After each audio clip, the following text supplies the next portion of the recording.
Maggi veg आटा noodles with grain शक्ति, जिसमें है 3 रोटी के फाइबर के गुण। इन रियलिटी 3 रोटी में 8 ग्राम फाइबर होता है, whereas 80 ग्राम्स आटा मैगी में 4.3 ग्राम्स है, विच इज़ ऑलमोस्ट 50%। इसमें सोडियम हाई क्वांटिटी में है, बहुत food additives and artificial flavours भी एडेड है।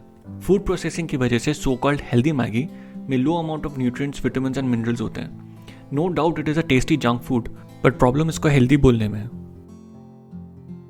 लेमन्स कंटेन पेक्टिन जो एपेटाइट रिड्यूस कर सकता है, but the amount is very less in lemon water. The only way जिससे लेमन वाटर या सोडा वेट लॉस में हेल्प करेगा is if you replace your soft drinks and sugary smoothies with it. Keep it simple and just drink more water. The most common and the worst breakfast choice is sugary cereal. Did you know that cornflakes one of the highest glycemic index foods है? It is highly processed and it has no fiber. It is low in protein, high in sugar and low in satiety, जिसका मतलब भूख जल्दी लगती है।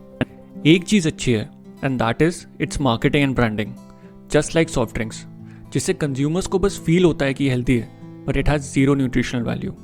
Quick snack या quick meal के लिए drink a glass of milk, eat some cashews or peanuts and any seasonal fruit. No foods burn fat or cause weight loss quickly and long term में कोई भी food metabolism increase नहीं करता। ऐसे foods and diets have short term effect and जो भी weight loss होता है as a result of calorie restriction is likely to come back. So-called healthier sugar alternatives such as honey, brown sugar और coconut sugar white sugar के comparison में almost same है। Although unrefined sugars में vitamins and minerals होते हैं but in very small amount.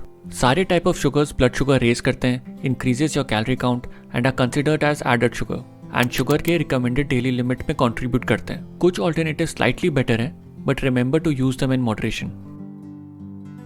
Low calorie foods exist but negative calorie and fat burning foods एक myth है। On an average सिर्फ 5 to 10% calories digestion process में use होती हैं, also known as the thermic effect of food. Ultimately eating a balanced diet in a calorie deficit and exercising is the key to losing fat.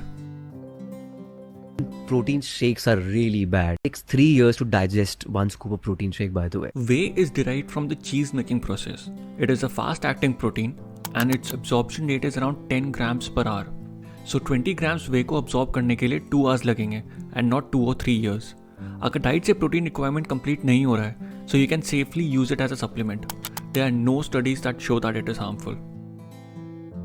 रात में खाने की biggest problem है कि लोग कैलोरी डेंस फूड्स प्रेफर करते हैं, जिससे लॉन्ग टर्म में वेट गेन हो सकता है। At the end of the day what matters is how many calories you spend versus calories you take. अगर आप न्यूट्रिशियस मील खा रहे हो within your daily limit, you will not gain wait.